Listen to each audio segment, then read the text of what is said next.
الحمدللہ رب العالمین بسم اللہ الرحمن الرحیم وقضى ربک الا تعبدوا الا ایاہ وبالوالدین احسانا صدق اللہ العظیم صلاۃ والسلام علیک یا رسول اللہ وعلی آلک واصحابک یا سیدی یا حبیب اللہ۔ حمد و ثنا کے بعد عزت و تکریم کے لائق معزز حاضرین، السلام علیکم ورحمۃ اللہ۔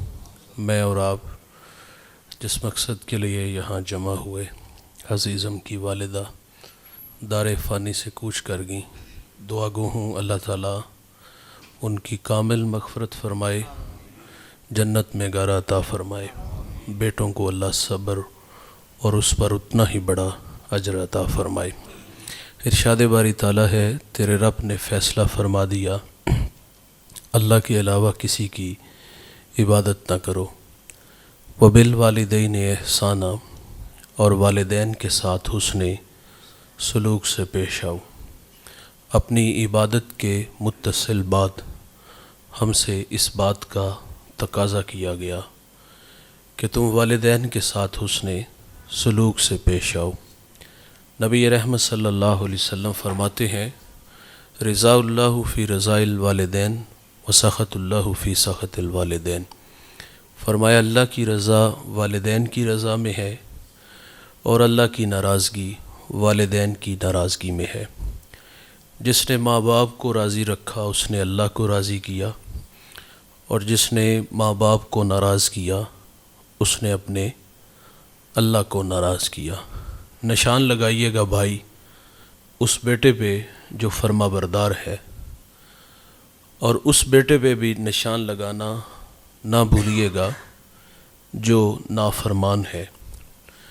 آپ کو دنیا میں رزلٹ ملے گا، فرما بردار بیٹا جیے گا شان سے، مرے گا ایمان سے، اور جو نالائق ہوگا، نافرمان ہوگا، خدمت سے جی چرانے والا ہوگا، وہ دنیا میں بھی ذلیل ہوگا، اور جب داور محشر جو قیامت کا منصف ہے اس کے سامنے جائے گا تو سر پہ عزت کی دستار نہیں ہوگی، بلکہ ذلت و رسوائی کا سامنا کرنا پڑے گا۔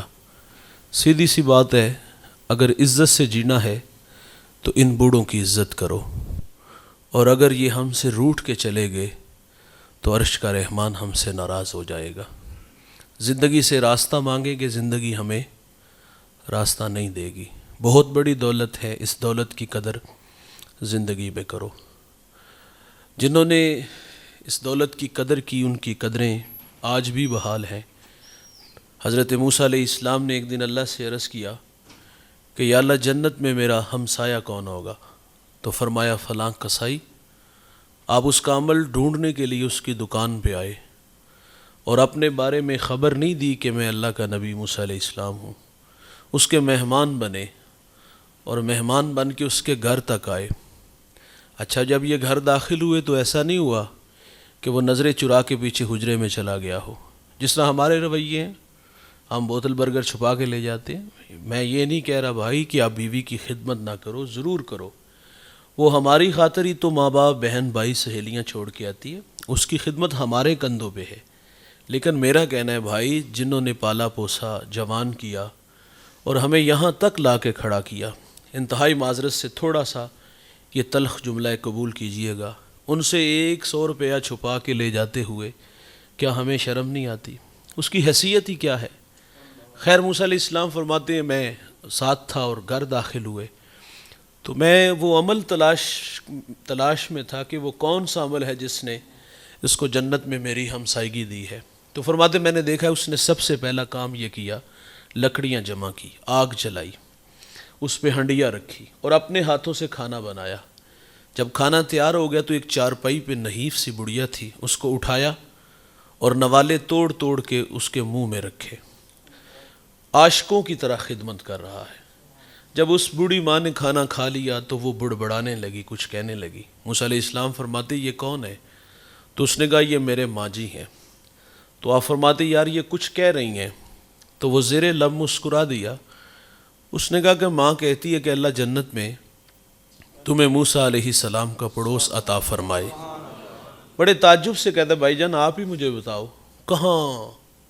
اللہ کے نبی موسیٰ علیہ السلام کہاں میں، یقین جانے طبیعتوں میں نشہ پیدا ہو جاتا ہے۔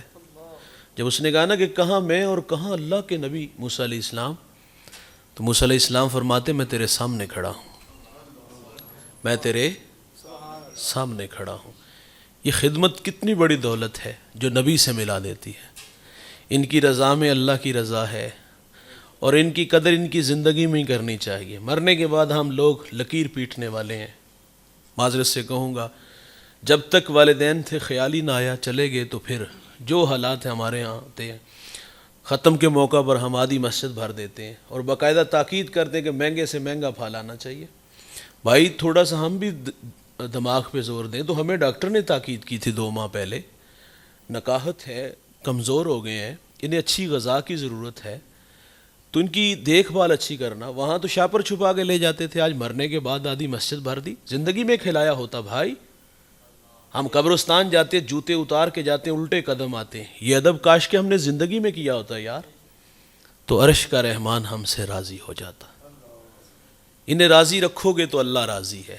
میرے نبی صلی اللہ علیہ وسلم یمن کی طرف منہ کرتے ہیں، قمیض کے بٹن کھولتے ہیں اور لمبے لمبے سانس لیتے ہیں۔ کیا فرماتے ہیں؟ انی لاجد ریح الرحمان، مجھے یمن کی طرف سے یار کی خوشبو آتی ہے۔ آپ جانتے وہاں کون تھا؟ حضرت اویس کرنی رضی اللہ تعالیٰ عنہ۔ یا ساری زندگی حضور سے ملاقات نہیں کر سکے، شرف صحابیت سے ممتاز نہیں ہو سکے، لیکن انہوں نے خیر التابعین کا لقب پایا ہے۔ یہ اعزاز انہیں ملا کیسے؟ ماں تھی، آنکھوں سے نابینا تھی، پیچھے کوئی خدمت والا نہیں تھا، خدمت روک لیتی ہے۔ نبی رحمت صلی اللہ علیہ وسلم صحابہ سے فرماتے ہیں تمہیں جب کبھی اویس ملے نا تو اس سے کہنا کہ میری امت کی مغفرت کی دعا کرنا۔ بیٹے فرما بردار ہوں تو وہ مستجاب الدعوات بن جاتے ہیں۔ ہاں خدمت سے اللہ ملتا ہے۔ بھائی یزید ایک بہت بڑا نام گزرا ہے، تصوف کے 10 بڑے اماموں میں ایک امام ہے۔ ایک دن والدہ سے کہا ماں ایک بات کہنی ہے آپ سے، ناراض تو نہیں ہوں گی؟ ماں نے کہا بیٹا بولو۔ ماں بیٹے سے رخصت کس بات کی چاہ رہا ہے؟ اپنے من کی کہانی ماں سے کہتا ہے کہ ماں میری آرزو ہے میں اللہ کو راضی کر لوں۔ تو ماں نے کہا بیٹا ضرور کرنا چاہیے، لیکن ساتھ کہا ماں اگر اپنے حق معاف کر دو میں اللہ کو راضی کر لوں۔ ماں صابرہ تھی، کہا بیٹا شوق سے جاؤ۔ بھائی یزید کہتے ہیں میں 12 سال بستان کے جنگلوں میں اس کی طلب تڑپ میں بھاگتا رہا۔ فرماتے ایک دن میں سفر میں تھا تو سر راہ گھر آیا، میرا جی چاہا کہ ماں کی قدم بوسی کرتا چلوں۔ فرماتے میں دستک دینے لگا تو ایک آواز آئی کہ بھائی یزید اگر ماں کو سکھ نہیں نہ دیا تو دکھ بھی نہ دو یار، یہ وقت آرام کا ہے۔ یہ آواز کسی ہمسائے نے نہیں دی تھی، فرشتے کی آواز نہیں تھی، یہ اپنے ضمیر کی آواز تھی۔ فرماتے اس احساس نے روک لیا کہ چلو جب ماں بیدار ہوگی تو میں قدم بوسی کر کے منزل کی طرف بڑھوں گا۔ سردیوں کی ٹھٹھرتی راتیں ہیں، اللہ اکبر۔ فرماتے ساری رات دروازے کے پاس کھڑا رہا، تہجد کا وقت ہوا، نالی سے پانی باہر آیا، میں جان گیا کہ ماں نماز تہجد کے لیے بیدار ہو گئی ہیں۔ فرماتے میں نے دستک دی اور اندر سے آواز آئی بھائی یزید ٹھہرو میں آ رہی ہوں۔ بیٹا آیا کتنی دیر بعد ہے؟ 12 سال بعد۔ اور ماں جان گئی کہ دستک دینے والا کوئی غیر ہے، میرا پتر بھائی یزید آیا ہے۔ فرماتے ماں نے دروازہ کھولا اور میری حالت کو دیکھا، تن پہ پیرہن پھٹا تھا، ایڑیاں بھی پھٹی تھی، داڑھی میں راہ کٹی تھی۔ ماں نے دیکھا کلیجہ پسیج آیا اور یوں ہاتھ اٹھا لی، کہا مالک بھائی یزید کو تیری راہوں میں نے بھیجا تھا، تو نے ابھی تک اس کو اپنا قرب نہیں عطا کیا۔ بھائی یزید کہتے واللہ یہ ماں کے میٹھے بول تھے۔ میری ایک تصوف کی منزل جو چلوں اور مراقبوں سے بھی حل نہیں ہو رہی تھی، ماں کے ہاتھ اٹھنے کی دیر تھی کہ میری رکی ہوئی منزل اسی وقت حل ہو گئی۔ آپ فرماتے اللہ میں تجھے جنگلوں سے ڈھونڈ رہا ہوں، تو میری ماں کے پاس رہتا ہے۔ جس نے جو پایا ہے بھائی جان خدمت سے پایا ہے، عزت سے پایا ہے۔ اگر یہ راضی ہوں گے تو اللہ راضی ہوگا۔ میں نے ابن کثیر میں ایک بوڑھے کا تذکرہ پڑھا ہے، 4 بیٹے رکھتا تھا اور بوڑھا خود 4 پائی پہ آ گرا، بول و براز 4 پائی پہ، زندگی موت سے جنگ لگ گئی۔ والدین اور اولاد کے مابین رابطہ اتنی دیر قائم رہتا ہے جتنی دیر تک ہم والدین سے اپنی ضروریات پوری کرتے ہیں۔ جب والدین بوڑھے ہوئے اور ہم جوان ہوئے، پر پرزے نکالے، کمانے کے قابل ہوئے، تو پھر والدین سے اولاد کا رابطہ وہ بالکل ہی تقریباً ختم ہو جاتا ہے۔ اور اگلی بات، بڑھاپا ہو اور بیماری نہ ہو تو بوڑھے پھر بھی کچھ کام اپنے خود کر لیتے ہیں، لیکن یہ بڑا امتحان یہ ہے کہ جب بڑھاپا ہو اور بڑھاپے کے ساتھ بیماری بھی ہو، وہ خود کھا نہ سکے، خود واش روم تک نہ جا سکے، بول و براز چارپائی پہ کرے، کپڑے بھی خود بدل نہ سکے، تو یہ بوڑھے کے لیے اور بڑا امتحان ہے۔ اس کے لیے امتحان تو ہے، اولاد کے لیے بھی ہوتا ہے، لیکن اس امتحان میں بہت کم بچے کامیاب ہوتے ہیں، اور لوگ ہمارے پاس آ جاتے ہیں ایک دو ہفتے بعد، مولوی صاحب دعا کرو اللہ ابا جی نو پردہ دے دے۔ وہ دعا کس لیے ہے؟ کہ ابا جی اس وقت تکلیف میں، ابا جی کرا رہے ہیں؟ نہیں، تکلیف یہ ہے کہ اب ہم سے سنبھالے نہیں جاتے۔ بعض بچے تو ناک پہ کپڑا چڑھا لیتے ہیں۔ میرے ایک ملنے والے ہیں، کہانی سناتے ہیں کہ ابا جی نے آواز دی کہ یار میرے کپڑے بدل دو، تو سنی انسنی کر کے بھائی چلا گیا باہر، وہ قریب ہی گزرا تو وہ کہتے میں نے سعادت سمجھتے ہوئے والد کی خدمت کی۔ تھوڑی دیر بعد وہ نالائق بھائی بھی آ گیا، والد نے کہا بیٹا تو نظریں چرا کے کیوں گزر گیا؟ تو اس نے کہا ابا جی ناراض نہیں ہونا، میں ذرا طبیعت کا تھوڑا سا نفیس صفائی پسند ہوں، تو مجھے یہ خوف تھا کہ کہیں میں آپ کے کپڑے بدلتے، پخانہ صاف کرتے مجھے کہہ نہ آ جائے۔ بتائیے گا اس بوڑھے باپ کے دل پہ کیا گزری ہوگی؟ اس نکمے کی خاطر ساری زندگی دھکے کھاتا رہا، کمائی کرتا رہا، اسے یہاں تک لایا، اور یہ آج میرے اوپر امتحان آیا تو یہ مجھے سنبھال بھی نہیں سکا، اب مجھ سے اس کو گھن آتی ہے۔ یہ تو حالات ہے بھائی۔ تو خیر بات یہ عرض کر رہا تھا، وہ بوڑھا 4 بیٹے رکھتا ہے، بوڑھا زندگی موت سے لڑنے لگا، تو جو سب سے چھوٹا تھا اس نے ایک دن اپنے بھائیوں کو جمع کیا، اس نے کہا یار اس وقت والد کی جو حالت ہے وہ ہم سب کے سامنے ہے، بیمار ہے، لیکن فیصلہ بڑا عجیب سا ہے، اگر والد کی خدمت میں کروں تو وراثت سے مجھے نہیں کچھ ملے گا، اور اگر آپ کرو تو آپ کو نہیں ملے گا۔ تینوں نے نظریں ملائیں، دولت کے بھوکے تھے، دولت لے اڑے، اور اس جوان کی آرزو بھی تھی کہ میں اپنے والد کی خدمت کروں، اور اس نے پھر تا دم آخر جب تک زندہ رہا اپنے ابا کی خدمت کی۔ ہمارے دیہاتوں میں جب ہمارے بوڑھے راضی ہوتے ہیں نا تو ایک جملہ بولتے ہیں، یقین جانے مرنے تک اس کا نشہ نہیں اترتا، اور میں اکثر دوستوں میں بیٹھا ہوں تو یہ بات ضرور کرتا ہوں، میں کہتا ہوں یار اپنے والدین سے مرنے سے پہلے اپنے عمل اور رویے سے یہ جملہ کہلوا کے جائیے گا، جنت میں جانے سے آپ کو کوئی بھی نہیں روک سکے گا۔ ہمارے بوڑھے جب راضی ہوتے ہیں تو ایک جملہ بولتے ہیں، جا پتر تینوں ستی خیران ہے، جا پتر تینوں ستی خیران ہے۔ وہ بوڑھا جس کا تذکرہ پچھلی امتوں کا ہے، اس نے اپنے بیٹے کو کہا پتر میں راضی ہوں، میرے نبی کا فرمان ہے جس کا باپ راضی اس کا رب راضی۔ اس حال میں گیا کہ وہ راضی تھا، لیکن کہانی یہ ہے کہ اس کے پاس مال و زر نہیں، اس کے پاس اس کی دولت تھا، اس کا والد تھا، تو غربت کی لکیر پہ کھڑا ہے۔ ایک شب سویا، خواب میں اللہ والا ملا، اس نے کہا بیٹا فلاں شجر کے نیچے 100 درہم پڑا ہے، جاؤ اٹھاؤ لے آؤ۔ تو کہتے میں نے سوال کیا اس میں برکت ہے؟ کہا اس میں برکت نہیں ہے، کثرت اور ہے برکت اور ہے۔ ہم نے بہت سارے لوگوں کو جو کثرت رکھتے ہیں ان کے پاس برکت نہیں دیکھی۔ جب بھی مجھے سناؤ حضرت حالات کیسے، وہ کہتے مر گئے، بھوک پہ آ گئی، نقصان ہو گیا۔ لیکن ہم نے 15,000 کمانے والے کو، کرائے کے مکان پہ رہتا ہے، 4 5 6 بچے بھی ہیں، ان سے پوچھ کے دیکھا جناب حضرت کیسے حالات ہے، وہ کہتا اللہ دا بڑا ہی شکر ہے، اللہ نے کسی دا محتاج نہیں بنایا۔ تو برکت ہو رہا ہے بھائی جان۔ کہا اس میں برکت نہیں۔ دوسرے دن پھر خواب میں ملے، کہا وہاں 10 درہم پڑے ہیں، کہا برکت نہیں۔ تیسرے دن ملاقات ہوئی، کہا وہاں 1 درہم پڑا ہے بیٹا، اٹھاؤ لے آؤ، کہا اس میں برکت ہے، کہا ہاں اس میں برکت ہے۔ درہم اٹھایا، بازار چلے گئے، وہاں ایک دکاندار آوازیں دے رہا تھا، 1 درہم میں 2 مچھلیاں گھر لے آیا، پیٹ چاک کیے تو ان سے 2 قیمتی موتی نکلے، ایک موتی لے کے بازار آیا، سونار کو دکھایا، وہ بلا زمانہ تھا، آج تو لوگ دا لگا لیتے ہیں، اس نے کہا پورے بازار میں اس موتی کی کوئی قیمت نہیں ادا کر، اتنا قیمتی تھا۔ بات سے وقت تک پہنچی، اس نے جواہری بلائے، ایک موتی کی قیمت کیا طے پائی؟ 10,000 20,000 25,000 درہم؟ نہیں دوست، ایک موتی کی قیمت 30 خچر، ان پہ جتنا سونا لاد لیا جائے۔ وہ سونا اٹھاتا ہے اور گھر لے آتا ہے، بادشاہ دوبارہ بلا لیتا ہے، کہا تیرے پاس کوئی اور قیمتی موتی؟ کہا ہاں رکھتا ہوں۔ کہا بیچتے ہو؟ کہا ہاں بیچتا ہوں۔ کہا قیمت؟ کہا پہلے والی نہیں، اب ریٹ میری مرضی کا ہوگا۔ کہا کیا مانگتے ہو؟ کہا ڈبل لوں گا۔ 60 خچر ان پہ سونا لاد کے گھر لے آیا۔ یقیناً اس شہر کا بادشاہ کے بعد سب سے امیر شخص وہ ٹھہرا. کون بھائی؟ جس نے اپنے بوڑھے باپ کی. بھائی جان یہ دولت ہی سب کچھ نہیں ہوتی، یہ ٹگے سب کچھ نہیں ہوتے. ماں باپ بہت بڑی دولت ہے یار، لیکن اس دولت کی قدر ہم نے بڑھاپے میں دیکھی ہے جب وراثت تقسیم ہوتی ہے. وراثت تقسیم ہوئی تو بھائی جھگڑا کرتے ہیں، یہاں زیادتی ہوئی، یہاں میرے ساتھ ظلم ہوا. بچپن میں ایک جھگڑا ہوتا تھا ماں میری باپ میرا، وہ کتنا خوبصورت تھا. کاش کے بڑھاپے میں بھی یہ محبت والا جھگڑا ہوتا کہ اب اماں میرے پاس رہے گی، ابا تیرے پاس رہے گا، تو کتنا خوبصورت ماحول ہوتا. لیکن نہیں، وراثت تقسیم ہوئی تو جھگڑا ہوا. لیکن جب بوڑھے ماں باپ کی باری آئی، جب اس دولت کی باری آئی، جو دولت کتنی بڑی دولت سی، تو اس وقت ہر بیٹا نظریں چراتا ہے. جی گھر چھوٹا ہے، کوئی کہتا ہے میرے بچے زیادہ ہیں، کوئی کہتا ہے کہ 4 مہینے تو نہیں میرے نکلوا دیتا. یہ باتیں ہم سنتے ہیں. کوئی کہتا ہے کہ بوڑھا کھانستا ہے تو میرے بچوں کی نیند خراب ہوتی ہے. مکافات عمل ہے بھائی، جیسا کریں گے کل کو بھگتنا بھی پڑے گا.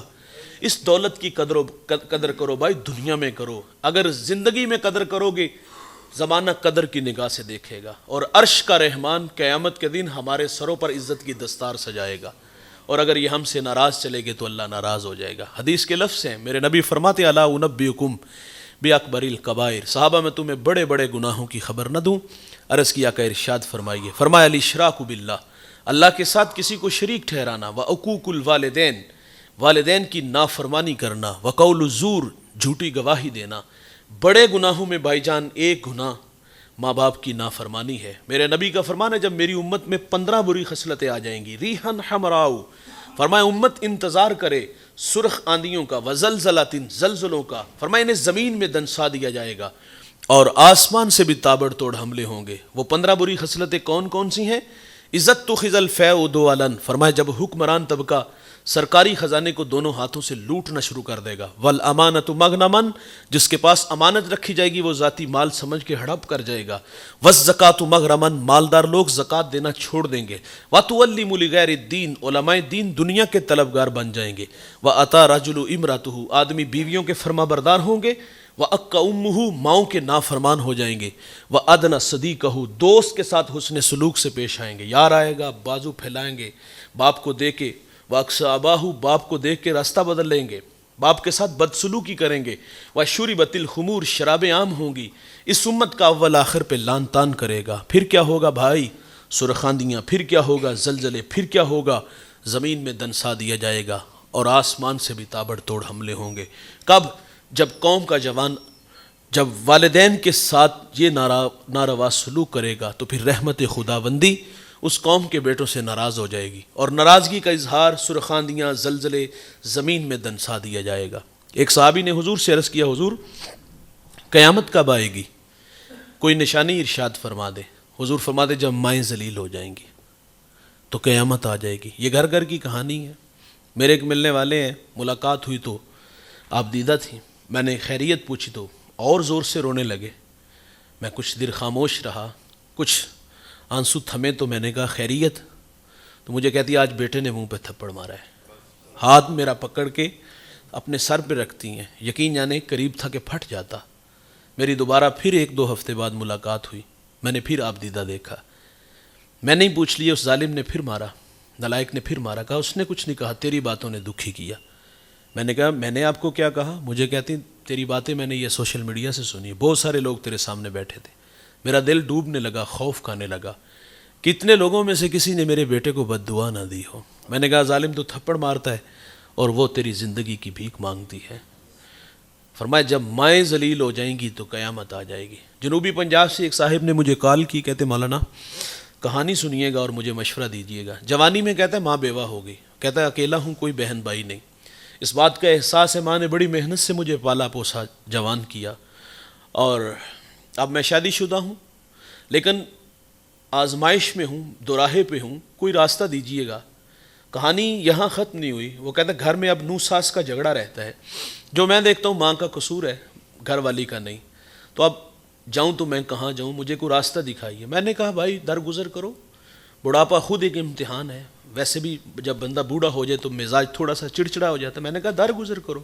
میں نے کہا گھر والی کو بھی سمجھاؤ یار، جس طرح پیچھے ماں چھوڑ کے آئی یہ بھی تو ماں ہے. کوئی اور تیرا بھائی نہیں کہ میں مشورہ دے دوں کہ اس کے پاس چلے جائیں. اگر تو تنگ آ گیا ہے، تو نہیں سنبھال سکتا تو اس کے پاس چلے جائیں۔ کہا تیرے علاوہ کوئی سہارا بھی کوئی نہیں یار۔ تو مجھے فوراً کہتے ہیں، میرے ذہن میں ایک ترکیب آئی ہے۔ میں نے کہا کیا ترکیب آئی ہے؟ وہ کہتے ہیں میں اپنی ماں کا نکاح نہ کر دوں۔ میں نے کہا عمر کتنی ہوگئی ان کی؟ وہ کہتے ہیں 60 سال۔ میں نے کہا ظالم، جوانی تو تیرے نام لگا دی، جب اسے سہارے کی ضرورت تھی تجھے سہارا سمجھتی رہی، لوگوں کے گھروں کے برتن بھی مانجے ہوں گے، جھاڑو بھی دیا ہوگا، گندی نظروں کا شکار بھی ہوئی ہوگی، تجھے سہارا سمجھ دو، اور آج تو اس کو گھر سے نکال رہے ہیں۔ بھائی جان قدر کریں، یہ دولت دوبارہ نہیں ملے گی، ایک بار ہی آتے ہیں یار، جب یہ روٹ کے چلے جائیں گے تو پھر زندگی سے راستہ مانگے کہ زندگی ہمیں راستہ نہیں دے گی۔ میرے نبی فرماتے جنت تمہاری ماں کے قدموں تلے ہے، اور عملا رسول اللہ ہمیں کر کے بھی دکھاتے ہیں۔ مسلح امامت ہے اور تا حد نظر اصحاب ہیں۔ یہ مکی دور نہیں بھائی، یہ مدنی دور ہے، یہاں آداب کی آیتیں بھی اتر چکی ہیں، یہاں صحابہ کتار اندر کتار کھڑے ہیں۔ جب پلٹ کے دیکھا تو حضور کو اپنی ماں یاد آ گئی۔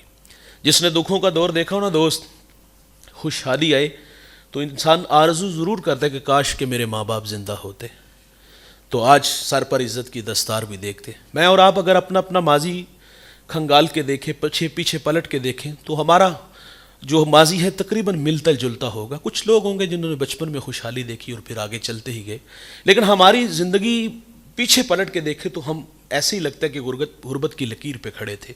ایک وقت کا ہوتا تھا، ایک وقت کا ہوتا نہیں تھا۔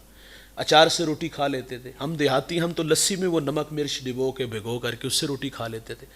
بندے کو وہ زمانہ یاد آتا ہے کہ یار کبھی تو اچار سے روٹی کھاتے تھے، اور آج دسترخوان پہ انواع و اقسام کے کھانے پھل ہیں۔ کاش کے ماں باپ ہوتے تو یہ بہار بھی دیکھتے۔ کبھی کوئی گلی محلے میں نہیں جانتا تھا، رشتہ دار ہی نہیں یار پہچانتے تھے۔ آج پوری دنیا میں شہرت ہے، نام ہے، حوالہ ہے۔ کاش کے ماں باپ ہوتے، فطرت ہے انسان کی۔ آج کبھی سائیکل پاس نہیں ہوتا تھا، آج جہازوں کے سفر ہیں۔ کاش کے ماں باپ ہوتے۔ میرے ایک دوست نے گاڑی لی، میں نے مبارکباد دی تو آپ دیدہ ہو گئے۔ میں نے کہا خوشی کے آنسو ہے یا ماضی کی تلخیاں؟ وہ کہتا ہے ایک زمانہ تھا ماں بیمار ہو گئی اور میرے پاس اتنے پیسے نہیں تھے کہ میں ماں کو گاڑی پہ بٹھا کے ہاسپٹل لے جاتا۔ وہ کہتا ہے ماں کو گدھا گاڑی پہ بٹھایا اور ماں راستے میں ہی زندگی کی بازی ہار گئی۔ وہ کہتا ہے سب کچھ ہے، ماں نہیں ہے۔ یاد آتے ہیں مرنے والے یہ بات کیا جانے، جینے والوں پہ کیا گزرتی ہے۔ اپنوں کے بغیر زندگی بڑی ادھوری ہوتی ہے بھائی جان۔ یار حضور کو ماں یاد آ گئی، مصلے پہ کھڑے ہیں۔ حضور کی والدہ کب بچھڑی؟ جب حضور کی عمر 6 سال تھی۔ ابوا نامی ایک بستی ہے جہاں سیدہ آمنہ رضی اللہ تعالیٰ عنہ آ کے رک گئی۔ بخار نے آ گھیر لیا اور آپ جان گئی کہ یہ بخار جان لے گا۔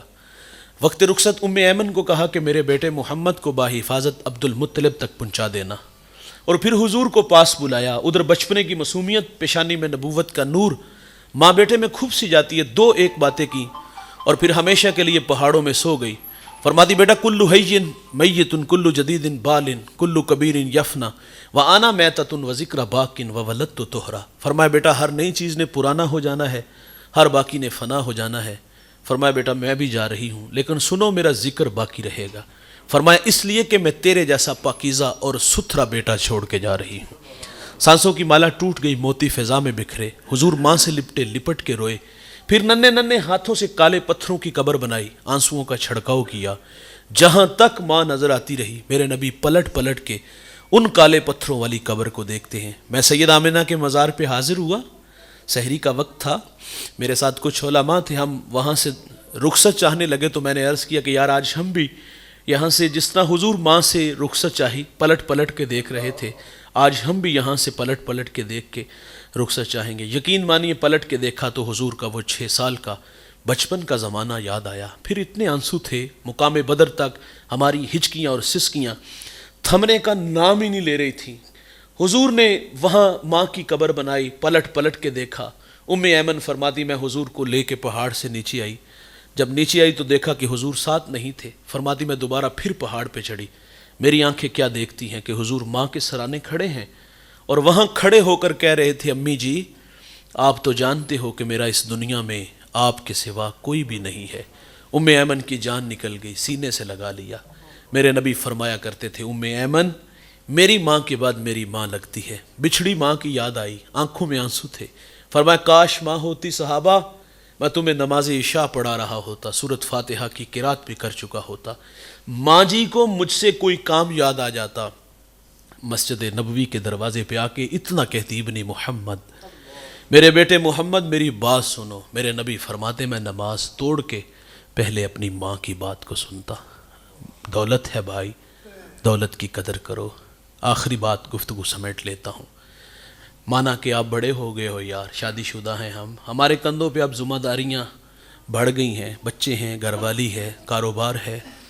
میں کہتا ہوں یار 24 گھنٹوں میں کم از کم 1 گھنٹہ اپنے ماں باپ کے لیے مختص کر دو اور ان کے قدموں میں بیٹھا کرو۔ ہم پڑھے لکھے زیادہ ہو سکتے ہیں لیکن تجربات یہ ہم سے زیادہ رکھتے ہیں، ان کے قدموں میں بیٹھیں گے تو ہمیں زندگی کے گر اور سلیقے نصیب ہوں گے۔ ان کے پاؤں دبایا کرو، ان کے لیے باہر سے تحائف لایا کرو، انہیں کبھی کبھی باہر گھمانے پھرانے لے جایا کرو، کبھی پرانے دوستوں سے ملانے لے جایا کرو۔ صرف 1 گھنٹہ آپ ان کے پاس بیٹھو، یہ مریں گے نہیں، مرتے بوڑھے اس وقت ہے جب اولاد ٹائم نہیں دیتی۔ او یار والدین، ہم پلٹ کے دیکھیں تو ہمارے والد نے 18 گھنٹے فیکٹریوں میں کام کی، کس کے لیے یار؟ اپنے لیے، ہماری خاطر نا۔